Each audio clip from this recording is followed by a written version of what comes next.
Okay, so this video is a sort of addendum to the previous two videos we made on allocating receipts to outstanding invoices.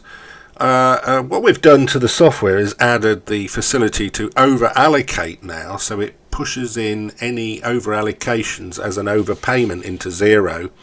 And we also have a sheet that then can later allocate those overpayments to outstanding invoices. So you'd probably do that before then bringing in another batch of receipts. So here we are on the PostTrans for Xero toolbar, and I'm just going to click on examples.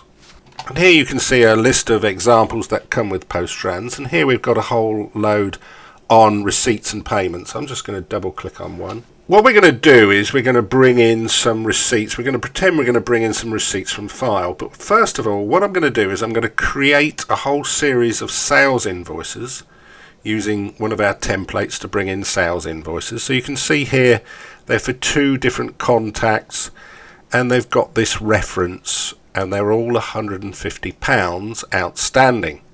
So what we're going to do is we're going to use this reference here to match against the receipts in a minute. So I'm just going to press the import button and I'm just going to tell it not to display the warning message there. It's brought in the first transaction. I'm going to say don't ask me again and press OK, and that's just imported 8 transactions. So now we've got those 8 transactions in. If I go to the basket shop, we see those invoices as outstanding in Xero. So let's quickly go back over so we can see there we've got those outstanding. So what we're going to do now is we're going to go to from file. So this is an example, and the idea of this is we could bring in a file from an external source, and here we have an example, and what that's done is it's brought in 4 receipts, and at the bottom there it's saying we're going to book an overpayment to 24-hour locks. Well, I just happen to know that 24-hour locks I've been using for testing has got a lot of overpayments on, so I'm going to just change that to a berry brew, and I'm also going to go back and I'm going to copy 4 references of these new transactions we've got there. So now they should match the new ones we just brought in.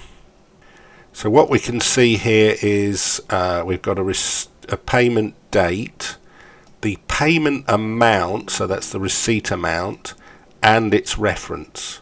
But down here we've got, presumably they've paid some money, we're not going to allocate it to an invoice.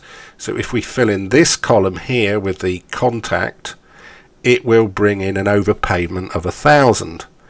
Now this invoice here, if we remember, they're all £150. We've brought in £1,000, so we're going to overpay by £850. All the others we're paying just a partial amount off. I'll tell you what, this one we could pay £150 off, which would completely wipe out the debt. Oh, there's probably some VAT on it as well, but so it's I don't know, 180 or something. So let's bring that data in and see what PostTrans will do with that. It's just asking here if I'd like to read the debtors list, and we're going to answer yes. Now you only need to answer yes if Xero data has changed from an external source. So as you're allocating, PostTrans, once it's read the debtors list, is maintaining the payments in its memory. You only ever need to do that kind of once. So I'm going to answer yes, and we can see here it's now read the first line because it's put a 1 across there, and it's saying there's a partial payment of £1.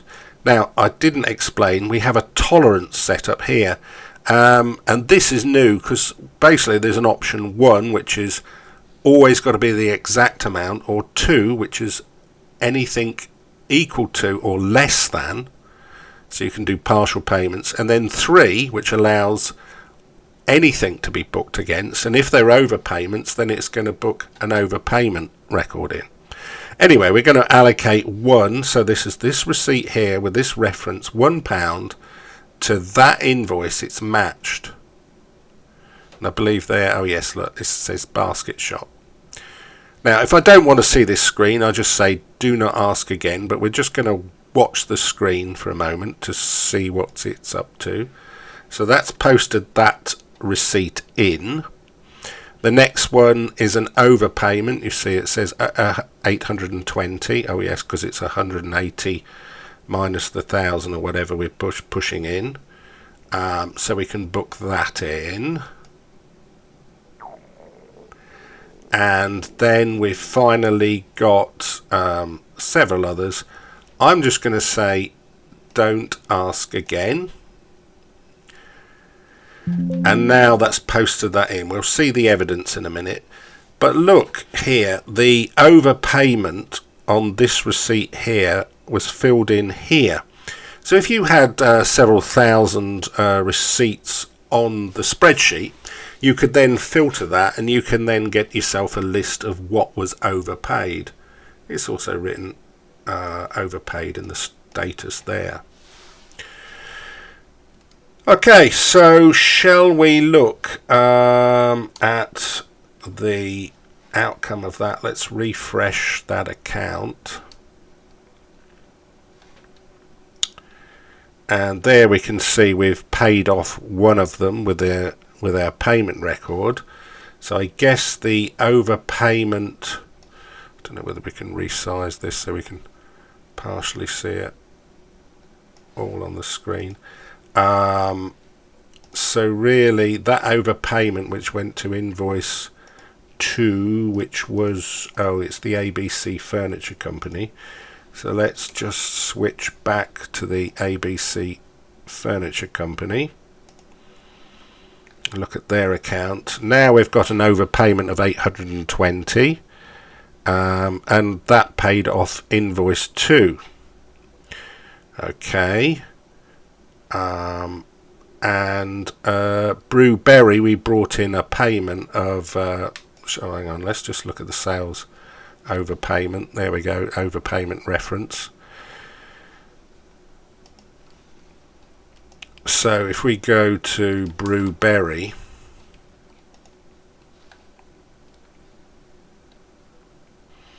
we can now see we brought in just an overpayment. So that's sitting on the account. In fact, I suppose we could go a few steps further, because if we brought in now, if we said we were going to bring in, let's bring in 2 more invoices. Oh, copy and paste is not working. Let's bring in 2 more invoices. Let's copy down to make sure they're unique references. We're going to bring in 2 more,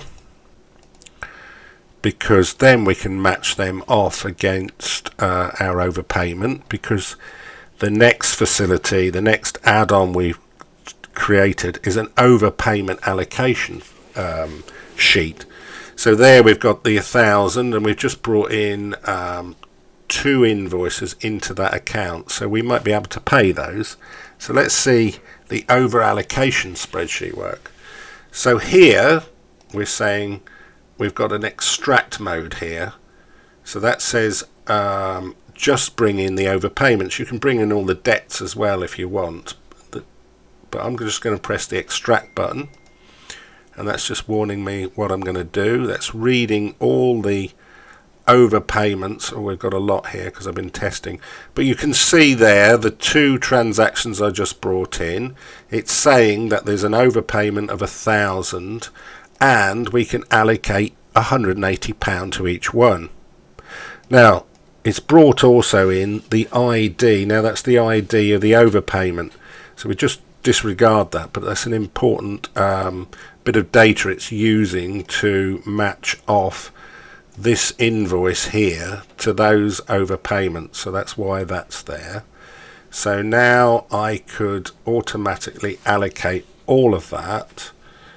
Or let's just get rid of some of it. Let's just hone in on ABC.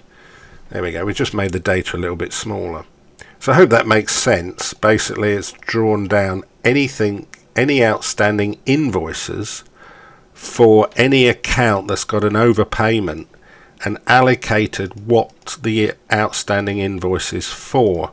So we're only seeing outstanding invoices which can be matched to overpayments. So you could probably run this before you then do a receipt import. So you've paid it off, depending on how you want to sort of run your accounts. So now if I press import, it's just saying again, do I want to read the debtors list? No, I don't, because it knows what it's doing. And I could say, oh well, I'm just completely happy with that, just get on with it. And it's now applied all those overpayments. So now if we go back to Brewberry, we should see, let's refresh the screen. We should see we brought in 180, we allocated the overpayment, so they're now paid, and now the overpayment's been deducted by 360, leaving 640. So that's pretty good, I think. The other area we also added it to was the manual spreadsheet, and this is for people who want to read the debtors list, and they go down and they say, oh well, I don't know, this person's paid £23 and the reference was, but now they could say they've paid £1,000 and the reference was, and again we've got the overpayment column, so at the end of the process you can work out what you've got. And again, I'm not going to press refresh because nothing's changed from any other source. Oh, interesting, it's set I cannot over allocate, and that's because look, it says exact or anything less, and really it should have been allow overpayments. So now let's import it again. Now I don't want to read the debtors list, and go. There we go, and there's their overpayment. So we've got a way of filtering it and knowing what the overpayments were. So I think that kind of concludes that functionality. Please enjoy.